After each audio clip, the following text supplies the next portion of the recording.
네, 반갑습니다. 네, 오늘 또 두 번째로 이렇게 예배를 드리게 되는데 장의사님 오셔가지고 너무 좋습니다.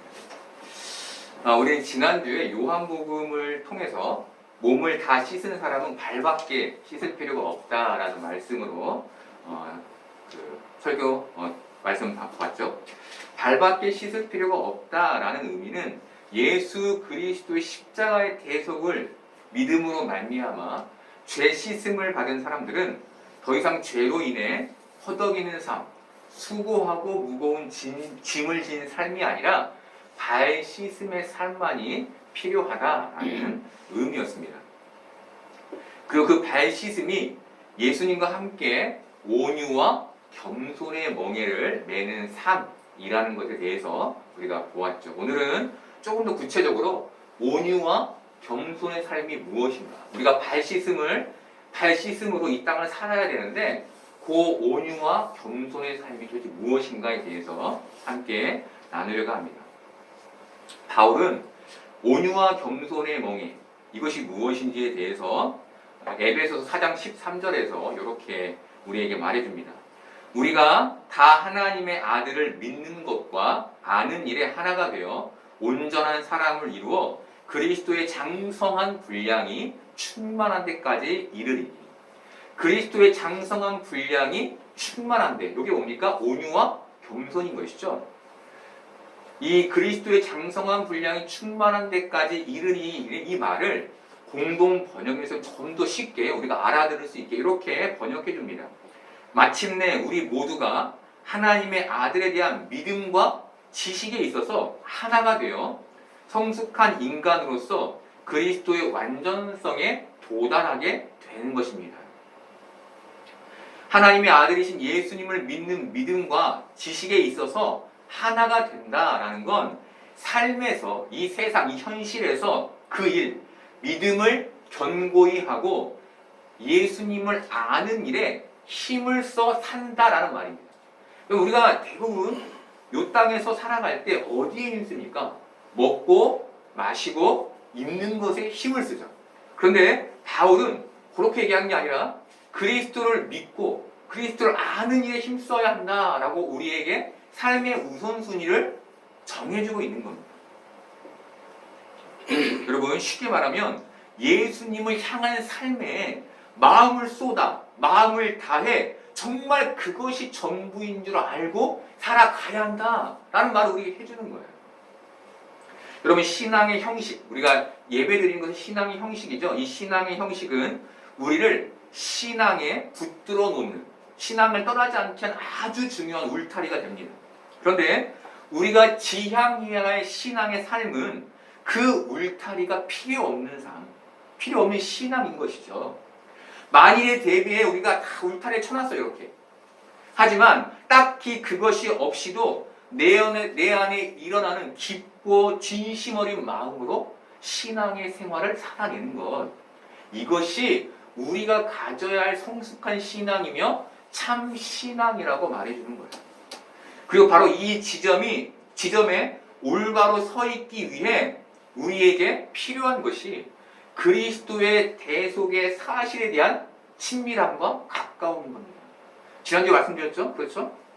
여러분, 우리가 우리의 구속에 대한 감격과 감동을 잃어버리면 우리는 급히 신앙을 떠납니다. 형식만 남은 삶을 살게 되는 거예요.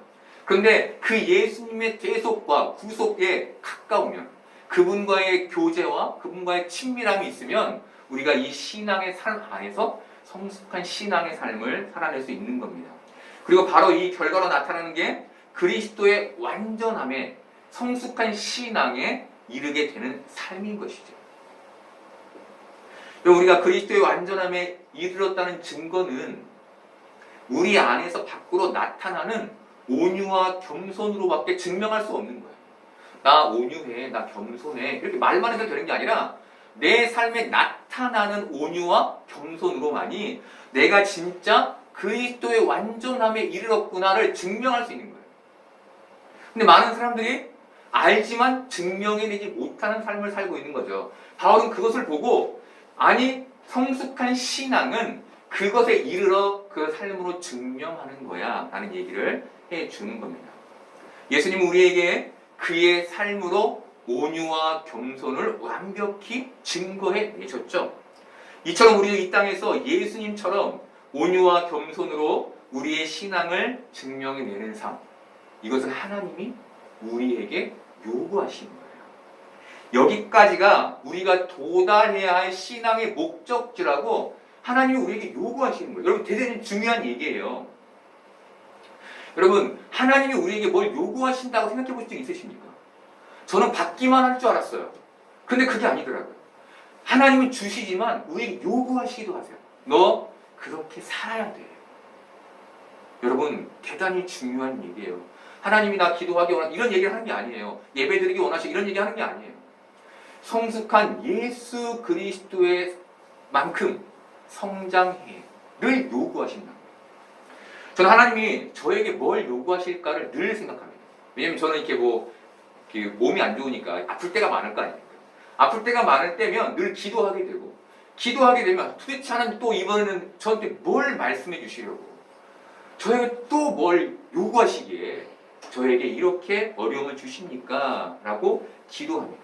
질문이며 기도이며 생각이죠. 그리고 기도하면 상황에 맞는 답을 찾기 위해 고군분투합니다. 누구를 만났을 때 들려오는 메시지라든지, 성경을 읽을 때 오는 감동이라든지, 기도할 때 하나님 주신 메시지라든지 이런 것들을 계속 붙잡는 거예요. 그런데 이런 모든 상황에 하나님은 오늘 말씀을 통해 제게 온유와 겸손이 동반되어야 한다는 것을 깨닫게 하셨어요. 온유와 겸손.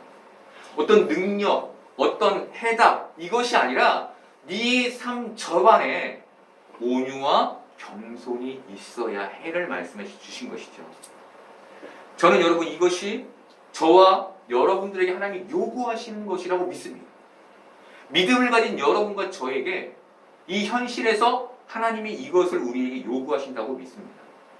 쉽게 말해 온유와 겸손이 모든 신앙의 선택의 기초가 되고 기본이 되고 모든 선택을 포괄해야 한다는 겁니다. 여러분, 대부분의 사람들은 자신의 이익을 위한 신앙생활을 합니다. 여러분, 아마 그러실 거예요. 나에게 뭔가 좋은 일이 일어나고 지금의 이 어려움이 해결되고 이런 목적으로 우리가 신앙생활을 해요. 여기에는 하나님의 요구가 반영되지 않습니다. 자신의 요구만 반영되는 거죠. 하나님께 화살기도라고 하죠. 듣지는 않고 쏘아대기만 하는 기도. 예수님은 공중의 새를 보라 심지도 않고 거두지도 않고 창고에 모아들이지도 아니하되 너희 하늘 아버지께서 기르시나니 너는 이것보다 귀하지 아니하냐. 내가 너희에게 이르노니 목숨을 위하여 무엇을 먹을까 무엇을 마실까 몸을 위하여 무엇을 입을까 염려하지 말라. 목숨이 음식보다 중하지 아니하며 몸이 의복보다 중하지 아니하냐. 그러므로 염려하여 이르기를 무엇을 먹을까 무엇을 마실까 무엇을 입을까 하지 말라. 그런즉 너희는 먼저 그의 나라와 그의 의를 구하라. 그리하면 이 모든 것을 너희에게 더하시리라 라고 말씀하셨습니다. 신앙은 너희의 필요를 반드시 채우실 하나님을 믿는 것이라고 말해주는 거예요. 여러분, 내가 두려움과 긴장과 어떤 그런 어려움 속에서 이거 안 채우면 어떡하지? 라며 그렇게 사는 것이 아니라 하나님이 우리의 모든 필요를 채워주실 것을 믿는 것이 신앙이라고 얘기해 주시는 거예요. 그리고 그 지점을 벗어나야만 하나님의 나라를 위해서 살고 하나님의 나라를 위해서 기도하고 하나님의 나라를 위해서 일할 수 있다고 얘기해 주시는 거예요. 여러분, 필요를 구하지 말라는 말이 아니에요. 그 필요를 하나님을 믿는 믿음 안에서, 다시 말해 온유와 겸손이라는 기초 안에서 하나님의 나라를 세우는 것 뒤로 미룰 수 있는 믿음이 있어야 한다는 거예요. 그래, 우리 하나님이 지금 말씀에서 나의 필요를 채워주신다고 했지. 입을 거 먹을 거 마실 거 염려하지 말라고 했지. 그래, 지금 내가 해야 될 것은 하나님의 나라를 위해 사는 거야. 이게 우리에게 있어야 할 믿음인 것이죠. 그렇다면 우리가 성장해 가야 할 온유와 겸손은 어떤 걸까요? 헬라어로 온유는 가난한, 억압받는, 겸손한, 짓눌린, 낮은, 애통한이라는 뜻을 가지고 있습니다. 여러분, 우리가 기대하는 좋은 뜻이 아니에요. 온유가 정말 친절한 사람, 다정한 사람, 좋은 사람이네? 이런 뜻이 아닌 거예요. 온유의 다양한 뜻을 이룬 더 본질적인 의미가 있는데 여기에서 이런 뜻이 나왔는데 그것이 바로 길들여지다입니다. 온유의 본래 뜻은 길들여지다. 민수기 12장에는 모세가 구스 여인을 취하는 얘기가 나와요. 구스 여인. 이때 미리암과 아론은 이방 여인을 취한 모세를 비방하기 시작해요. 그런데 이 다음 얘기가 흥미롭습니다. 민수기 12장 1절부터 4절까지를 보겠습니다. 모세가 구스 여자를 취하였더니 그 구스 여자를 취하였으므로 미리암과 아론이 모세를 비방하니라. 그들이 이르되 여호와께서 모세와만 말씀하셨느냐 우리와도 말씀하지 아니하셨느냐 하며 여호와께서 이 말을 들으셨더라. 이 사람 모세는 온유함이 지면의 모든 사람보다 더하더라. 여호와께서 갑자기 모세와 아론과 미리암에게 이르시되 너희 세 사람은 회막으로 나오라 하시니 그 세 사람이 나아가매. 내용의 흐름으로 보면 여러분 1, 2절 다음에 4절이 나와야 맞아요. 그런데 그 중간에 생뚱맞게 3절 이 사람 모세는 온유함이 지면의 모든 사람보다 더하더라 라는 얘기를 끼워 넣어요. 여러분 성경은 왜 1, 2절과 4절 사이에 3절을 끼워 넣은 걸까요? 무엇을 말해주려고 이 문장을 그 안에 넣은 걸까요? 말씀 그대로예요. 모세의 온유함을 사람들에게 말해주기 위해서요. 우리가 이 상황을 재구성해 보면 왜 이 이야기가 중간에 끼어 있는지를 알 수 있어요. 모세는 이스라엘 백성들을 출애굽시킨 장본이었죠. 그 백성의 리더였어요. 리더였다는 것은 그가 힘이 있었음을 의미해요. 그가 마음만 먹으면 그 힘으로 미리암과 아론을 즉시 죽일 수도 있었다는 거예요. 자신을 비방하니까.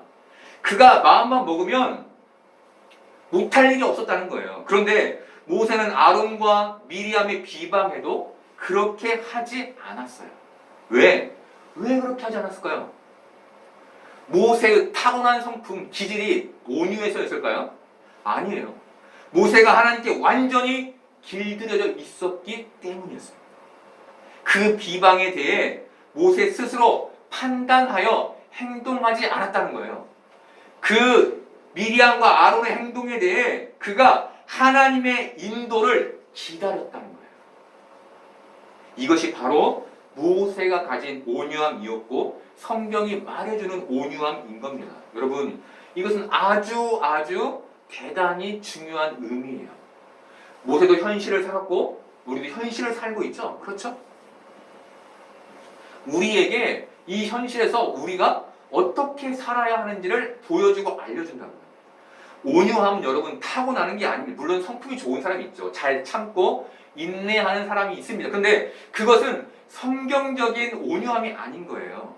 모세는 애굽에서 자신을 비방하는 사람을 쳐 죽인 사람이에요. 급한 사람이에요. 혈기가 있는 사람이에요. 그런 그가 온유한 자가 될 수 있었던 것은 그가 하나님께 완전히 길들여진, 다른 말로 하나님께 훈련된 사람이었기 때문이었던 겁니다. 미리암과 아론은 광야에서 모세의 흠을 잡았습니다. 그들은 하나님이 모세와 말씀하셨느냐, 우리에게도 말씀하지 아니하셨느냐라고 모세를 깎아내렸습니다. 리더를 비방하고 흠을 잡는 것에 그 목적이 있었어요. 이건 왜 그랬을까요? 왜? 리더를 끌어내리기 위함이죠. 왜 너만 리더해? 하나님은 나에게 말씀하셨어. 나도 리더가 될 수 있어. 그러니 그를 끌어내리려는 목적에서 그렇게 한 겁니다. 그런데 그런 정권을 뒤집으려는 그 혁명 앞에서 모세는 하나님의 온유함을, 하나님의 인도하심을 기다렸던 거예요. 온유함. 여러분, 온유란 세상이 정의하는 친절하고 온화하고 다정한 사람을 말하지 않습니다. 온유란 그 현실이 내게 녹록하지 않아도 하나님의 인도와 뜻을 기다리는 하나님께 완전히 길들여진 사람을 가리키는 거예요. 여러분, 우리의 현실은 어떻습니까? 참 살기 녹록하지 않죠. 그죠? 우리는 이 현실에서 실패를 맛보고 때로는 비방과 비난을 듣고 쫓기고 고통과 억울함을 경험하며 아픔과 슬픔까지도 경험합니다. 도대체 우리에게 없었으면 좋겠을 일들을 자꾸 경험하게 돼요. 그러니까 우리는 교회 안에서조차 우리에게 하나님이 일하시도록 너의 힘을 사용해 보라는 말을 들어요. 여러분, 이 말이 맞는 말입니까? 우리에게 하나님이 일하시도록 너의 힘을 사용해 라는 게 맞는 말입니까? 여러분, 이거 비신앙적인 말인 거예요. 여러분, 교회에서 들려지는 이 말은 우리에게 이것이 참 신앙인 것처럼 믿게 해요. 너 일을 해. 네가 일을 할 때 하나님이 일하시는 거야.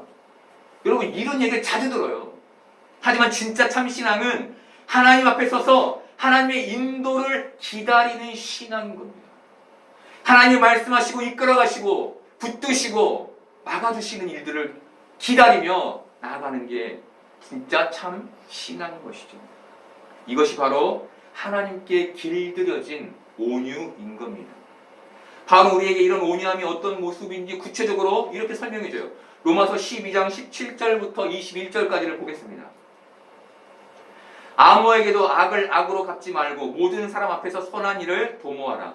할 수 있거든 너희로서는 모든 사람과 더불어 화목하라. 내 사랑하는 자들아, 너희가 친히 원수를 갚지 말고 하나님의 진노하심이 맡기라. 기록되었을 때 원수 갚는 것이 내게 있으니 내가 갚으리라고 주께 말씀하시니라. 주께서 말씀하시니라. 내 원수가 줄이거든 먹이고 목마르거든 마시게 하라. 그리함으로 내가 숯불을 그 머리에 쌓아 놓으리라. 악에게 지지 말고 선으로 악을 이기라. 아멘. 여러분, 온유한 삶, 하나님께 길들여진 삶이란 하나님의 일하심이 반드시 이 현실 속에서 일어날 것이라고 믿고 내가 내 힘으로 심판하고 싶은, 내가 내 힘으로 때려 죽이고 싶은 저 원수 앞에서까지 그분의 일하심을 신뢰하며 기다리는 삶인 겁니다. 여러분, 모세는 출애굽한 이스라엘 백성을 하나님의 명령에 따라 홍해로 인도했습니다. 근데 그 뒤에는 애굽의 군대, 그래도 훈련받은 군대가 쫓아오고 있었죠. 여러분, 홍해가 엄청 커요. 앞이 막혀 있는 거예요. 이제 애굽의 군대 쫓아와요. 그 훈련된 사람들 앞에서 모두 죽게 생긴 거예요. 그때 이스라엘 백성들이 모세를 향해 이런 말을 합니다. 출애굽기 14장 11, 12절 보겠습니다. 그들이 또 모세에게 이르되 애굽에 매장지가 없어서 당신이 우리를 이끌어내어 이 광야에서 죽게 하느냐? 어찌하여 당신이 우리를 애굽에서 이끌어내어 우리에게 이같이 하느냐? 우리가 애굽에서 당신에게 이른 말이 이것이 아니냐? 이르기를 우리를 내버려 두라. 우리가 애굽 사람을 섬길 것이라 하지 아니하더냐? 애굽 사람을 섬기는 것이 광야에서 죽는 것보다 낫겠노라. 여러분, 이런 비난과 원망을 모세가 들어요. 그런데 이런 비난과 원망을 듣는 모세는 분노하지 않습니다. 그리고 이렇게 말합니다. 13절 보겠습니다. 모세가 백성에게 이르되 너희는 두려워하지 말라.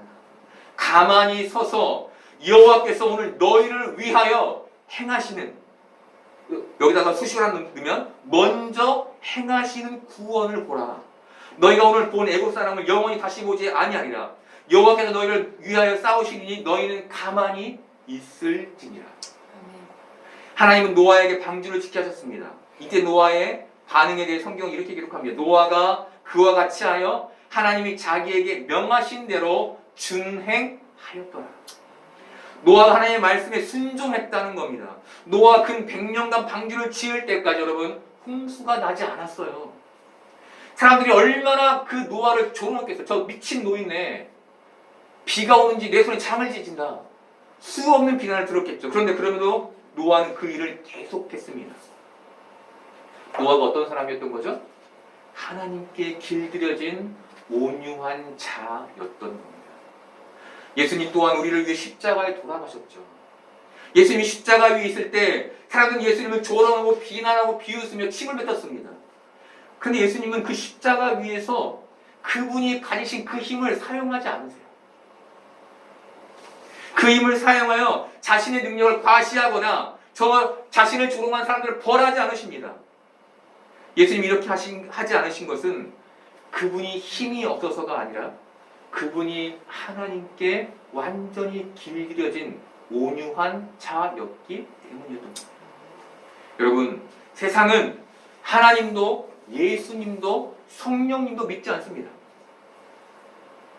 그래서 그들은 자신의 심판자가 되고, 그들은 자신이 심판자가 되고, 자신이 자신의 삶의 주인이 됩니다.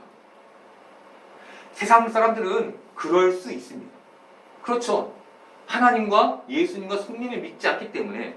그런데 우리는 이 말에, 이 삶에 동의해서는 안 됩니다. 왜냐하면 성경은 너는 예수님처럼 되어야 한다라고 말하기 때문에. 너 자신이 되어야 해. 너 스스로 해야 해가 아니라 너는 예수님처럼 되어야 해 라고 말하기 때문입니다. 여러분, 이 말은 하나님께 길들여진 온유한 자가 되어야 한다라는 의미입니다. 우리는 성경에서 원수를 사랑하는 예수님의 말씀을 봅니다. 아마 우리는 신앙생활하며 이 문장을 수십 번씩은 듣고 읽었을 겁니다. 그런데 우리가 원수를 사랑하려고 할 때 세상이 우리를 막아서죠. 세상이 웃깁니다. 내가 사랑하겠다는데 세상이 막아서요. 뭐라고 얘기합니까? 너 그거 진짜 어리석은 거야. 그거 아무짝에 쓸모없다? 그렇게 해서 될 일이 아니야. 그렇게 살면 너 괜찮을 것 같지? 봐봐라. 네 마음이 썩어 문드러질 거야. 이렇게 얘기해요. 그걸 축복해 주는 게 아니라 잘했다. 너 너무 훌륭하다라고 얘기하는 게 아니라 다른 말을 해요. 하지만 바로 그 삶을 살아내는 게 세상에 길들여지지 않은 하나님께 길들여진 온유한 삶인 겁니다. 그 삶이. 여러분, 우리의 구원을 이루신 예수님은 우리에게 하나님께 길들여진 온유한 자가 되기를 요구하십니다. 너도 나처럼 나와 같이 멍에를 메고 하나님께 길들여진 자로 이 땅을 살아보자 라고 우리에게 요구하시는 겁니다. 그래도 너 혼자가 아닌 나와 함께 그 멍에를 메자. 내가 이미 맸으니 더 가벼울 거야. 여러분, 우리는 하나님의 요구하심에 따라 온유와 겸손의 멍에를 이 땅에서 메어야 합니다. 그래야만 참 신앙, 참 그리스도인이 되는 것이죠. 예수님 우리에게 온유와 함께 겸손의 멍에도 함께 메어야 한다고 말씀하셨습니다. 겸손은 낮은, 비천한, 상한, 복종의 뜻을 가지고 있어요. 이건 역시 우리가 기대하는 좋은 뜻이 아니에요. 나를 낮추었다니 내가 높아졌더라 뭐 이런 게 아니에요. 그런데 이 겸손에도 본질적인 의미가 있어요. 산이나 장애물을 깎아서 평지가 되게 하다라는 뜻입니다. 하나님 모세를 향해 이 사람 모세는 온유함이 지면의 모든 사람보다 더하더라 라고 말씀하셨습니다. 이때 온유라는 단어의 히브리어는 아나우인데 이 단어는 구약 성경에서 겸손과 겸하여 사용돼요. 겸손과. 구약에서 온유와 겸손이 번역만 다른 같은 단어인 거예요. 여러분, 유대인들이 예수님의 이 말씀, 온유와 겸손이라는 이 말씀을 들었을 때 어떤 생각을 했을까요? 저 양반이 같은 말을 2번 반복하네? 라고 생각했을 거예요. 왜? 그 사람들은 히브리적 사고를 했으니까. 다시 말하면 그들은 이중 강조의 형태로 예수님의 말씀을 들었다는 겁니다. 반드시 나와 함께 하나님께 길들인 자로 이 땅을 살아야 해 라는 의미로 그들이 들었을 거라는 거예요. 반드시. 예수님은 그 시대의 사람들과 우리에게 이 녹록하지 않은 현실에서 하나님께 길들여진 자로 사는 참 신앙의 삶을 살자고 말씀해 주시는 거예요. 너희가 너희의 뜻대로 살아가는, 너희가 원하는 대로 살아가는 것이 아니라 하나님이 너희의 주인 되어 너를 이끌어가는 삶을 살아가자 라고 말씀해 주시는 것이죠. 겸손의 반대말은 교만입니다. 그렇죠? 겸손의 반대말은 교만. 우리는 교만을 사람들 앞에서 우쭐대는 것으로 이해합니다. 그런데 성경적 교만은 내가 하나님과 같다라고 생각하는 것을 말합니다. 여러분, 우리는 은연중에 자기 자신을 높이는 경향이 있어요. 그런데 그것이 자기는 그렇게 생각하지 않지만 나는 정말 뛰어나. 다른 말로 나는 이런 일에 있어 모자람이 없어. 조금 더 가면 나는 하나님과 같아까지 가는 것이죠. 쉽게 말해 교만이란 하나님께 길들여지지 않은 상태를 말하는 겁니다. 우리가 하나님과 같다면 우리가 하나님께 길들여질 수 있을까요? 그러면 자신을 주인으로 착각하는 종이 있다면 자신이 종인데 주인인지 알아요. 그 종이 주인의 말에 복종할 수 있을까요? 없는 것이죠. 그죠? 여러분, 세상은 너가 되어야 행복한 거야. 내 삶의 주인은 너야 라고 말합니다. 야, 하나님이 주인이 아니라 네가 주인이야. 그리고 네가 주인공인 삶을 살려면 네 삶에 돈이 필요해. 여기까지 가는 거죠. 돈이 너에게 큰 권세를 줄 것이라고 말하며 실제로 돈은 사람들에게 큰 권세이죠. 그런데 이것을 우리가 스스로 높아져 하나님처럼 된다면 이것은 결코 축복일 수 없는 거예요. 저주인 것이죠. 여러분, 우리에게 축복은 예수님과 함께 온유와 겸손의 멍에를 매는 쉼뿐인 겁니다. 사랑하는 여러분, 예수님 우리에게 수고하고 무거운 짐, 너의 모든 죄의 짐을 내가 다 줬으니 이제 너희는 내가 하나님을 향해 지고 있는 그 쉼의 짐, 바로 온유와 겸손의 짐을 나와 함께 매자고 말씀해 주십니다. 그 하나님을 향한 짐은 너희가 스스로 져야 하는 그 죄의 무게보다 훨씬 가볍고 또 그것은 너희에게 쉼이 될 것이라고까지 말씀해 주십니다.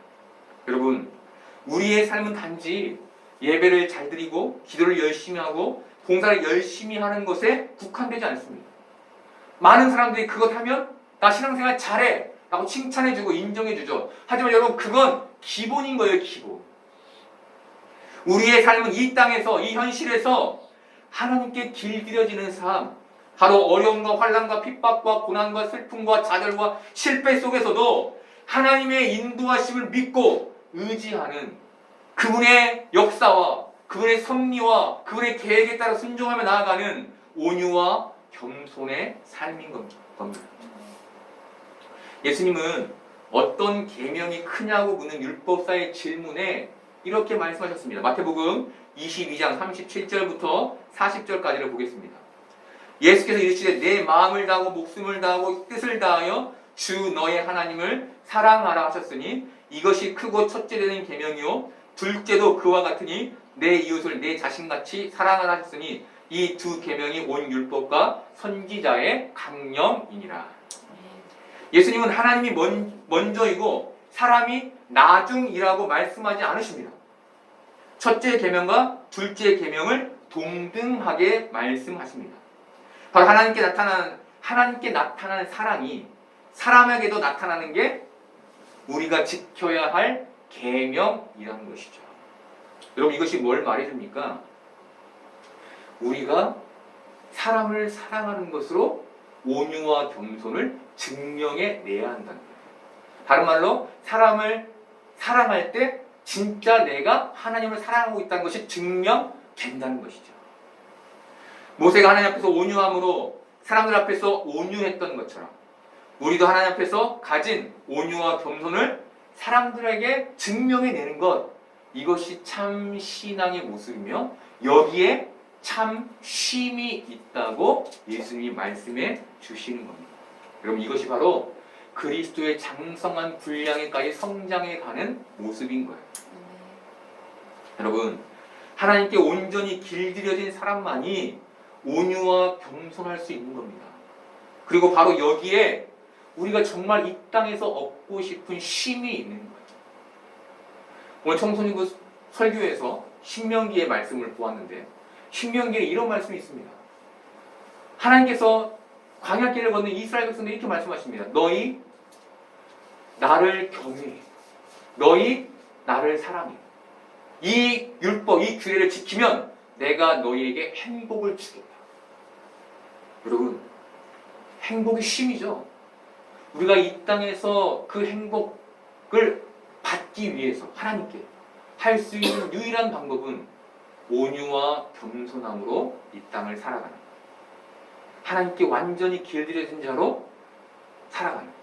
그리고 사람을 사랑함으로 온유와 겸손을 증명하는 길밖에 없는 겁니다. 여러분, 죄를 짓지 않으려는 것, 우리는 신앙인으로 죄를 짓지 않기를 바라죠. 이것이 소극적인 신앙이라면 온유와 겸손의 삶은 적극적인 신앙인 거예요. 여러분 소극적으로 나 치우면 안 되는데 치우면 안 되는데 이것이 쉬울까요? 적극적으로 그렇게 살아내는 게 쉬울까요? 적극적으로 살아내는 게 훨씬 쉬운 거예요. 사랑하는 여러분, 저를 보십시오. 예수님은 오늘 우리에게 겸손과 온유의 멍에를 같이 매자. 그것을 내게서 배워라. 하나님께 길들여진 그 삶을 나에게 배우고 그 삶을 하나님과 사람에게 살아내라 라고 말씀해 주십니다. 여러분, 그 삶을 꼭 잘 배우시는 여러분 되기를 바랍니다. 그 삶을 통해 이 현실에서 참 쉼을 얻는 복된 여러분 되기를 소망합니다. 기도하겠습니다.